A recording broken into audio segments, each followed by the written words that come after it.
Alright, so for the first video I thought we'd take a look at this question. This type of question showed up on the final page of the exam. It was worth quite a lot of marks, the entire thing. This is just the first part, and I thought we'd go over it because there's two main things that people get stuck on here. This is a thermal question dealing with equilibriums and Stefan-Boltzmann equation. It's looking at the temperature of the sun and the energy it outputs, and we're trying to figure out, you get a rough guess of what temperature the Earth should be. Keep in mind this isn't taking account any atmospheric stuff that happens later on. So if it just asks you to estimate temperature of the Earth, it does not mention the atmosphere. It's just talking about a simple black body question. So to start off, this is pretty easy. We can use the formulas we know. That our total intensity is going to be the temperature to the power of 4 times our Stefan-Boltzmann constant.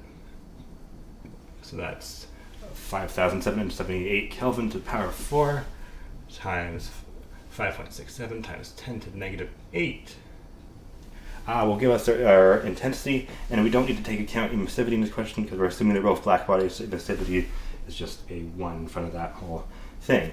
But we're looking at the total power output, so next we need to multiply by the surface area of our sun, which is 696 times 10 to the power of 6 squared times 4 pi, essentially 4 pi r squared, the surface area of a sphere.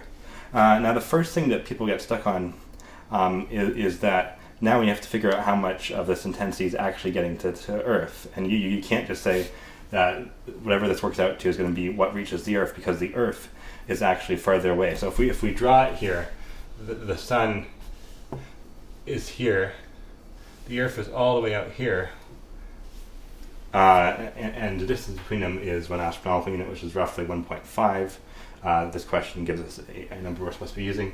And so that we would calculate our power output at this point, but our power output all the way around here. This is where the inverse square law comes from. You have to divide by this new area. Imagine a sphere with the Earth as a point on the sphere. And we're looking for that area of that sphere.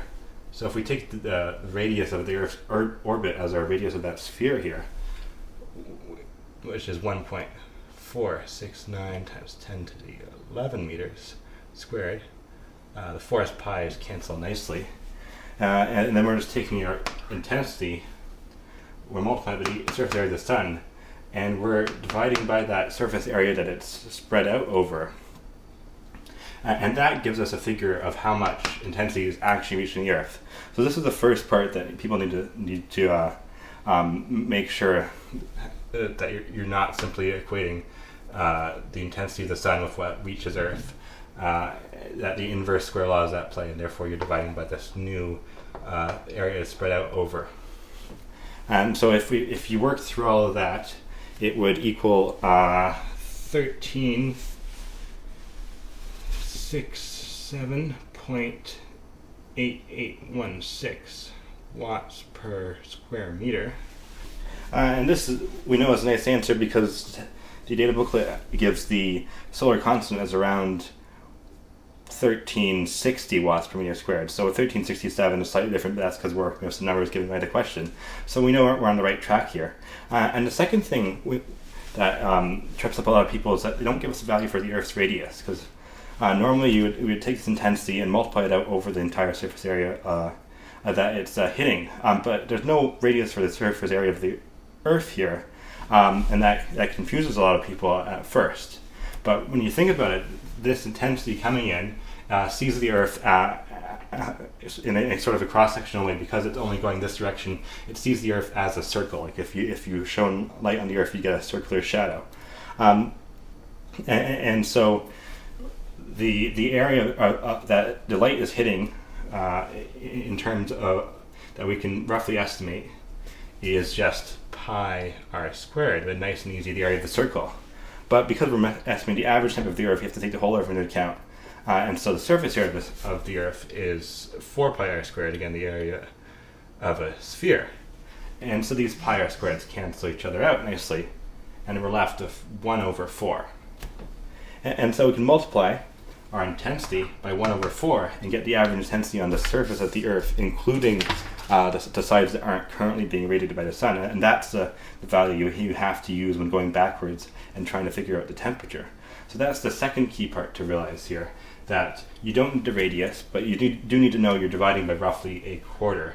And you can either memorize that because it was mentioned at some point in certain lessons, or you can quickly figure it out yourself because pi r squared is the cross-sectional area of the Earth gets hit if you're shining light on it, and 4 pi r squared is the total surface area that you are dealing with. And so if you divide this value by 4, it gives you roughly 341.97 watts per meter squared. And then you finally just have to work backwards through your Stefan-Boltzmann equation here. So if we take 341.97, divide it by our Stefan-Boltzmann constant, 5.67 times 10 to negative 8, and take the fourth root of the entire thing, it gives us, including significant digits, in which case we have around 3 here, 297 Kelvin, which is about 279, which is about 6 Celsius. And again, this can give us a clue that we're on the right track, and we got the question right.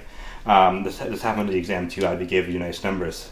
You can't always guarantee they'll do this, but when you do get nice numbers out of it, you are more confident you have these equations right. Because 6 Celsius does seem a bit cold, but you're not taking into account greenhouse effect, atmosphere in this thing, you're just dealing with black bodies. And so it's the right answer. Alright, so when doing these kinds of questions where you have a star and you're trying to get an estimate of the temperature of a planet that's orbiting it, the first thing to do is to figure out the power being emitted by your star, which is just Stefan-Boltzmann equation. And then the first key point to realize is that the inverse square law applies here, and by the time the power reaches a planet, it'll be spread out. If it helps, you can imagine that this sphere where the orbit of your planet is the circumference, and so your distance here would be your radius, and the sphere where that power is being spread out over. And so you divide by the area of the sphere, which is where the inverse square law comes in, because now your power here is inversely proportional to the square of the distance. And then you get a nice figure for your intensity reaching the planet. And then the second key point you realize is that you can't just work with this backwards. You must divide by 4, which you can either memorize. Divide by 4 is pretty easy and it's been mentioned a few times in class, or it's very easy to derive yourself if you keep in mind that the Earth is being hit sort of cross-sectional circle by the light. Pi r squared is the area of the circle, and divide by the total surface area of the Earth, 4 pi r squared. You don't need to know what r is because that cancels, and you're left with the fact that you're dividing by 4. Then once you have this adjusted intensity, you work backwards and get the temperature by assuming it's in equilibrium and therefore emitting the same amount of intensity that's being absorbed.